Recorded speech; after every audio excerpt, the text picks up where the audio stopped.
paano gumawa ng invisible folder sa inyong Windows system. Try mo ulit tong sikreto ni Eman. Welcome to TPC Tech Tips. Right click mo lang yung desktop mo and choose new and click mo yung folder.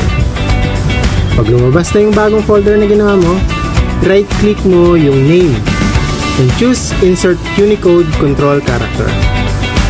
After nun, choose mo naman yung National Digit Shape Substitution or NADS. Then right click mo yung folder, then properties, then click customize para mag-change ng icon.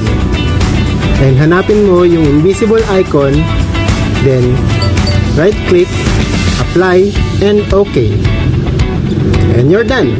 Meron ka ng invisible folder na pwede mong pagtaguan ng mga importanteng files mo. Ganun lang kadali, di ba?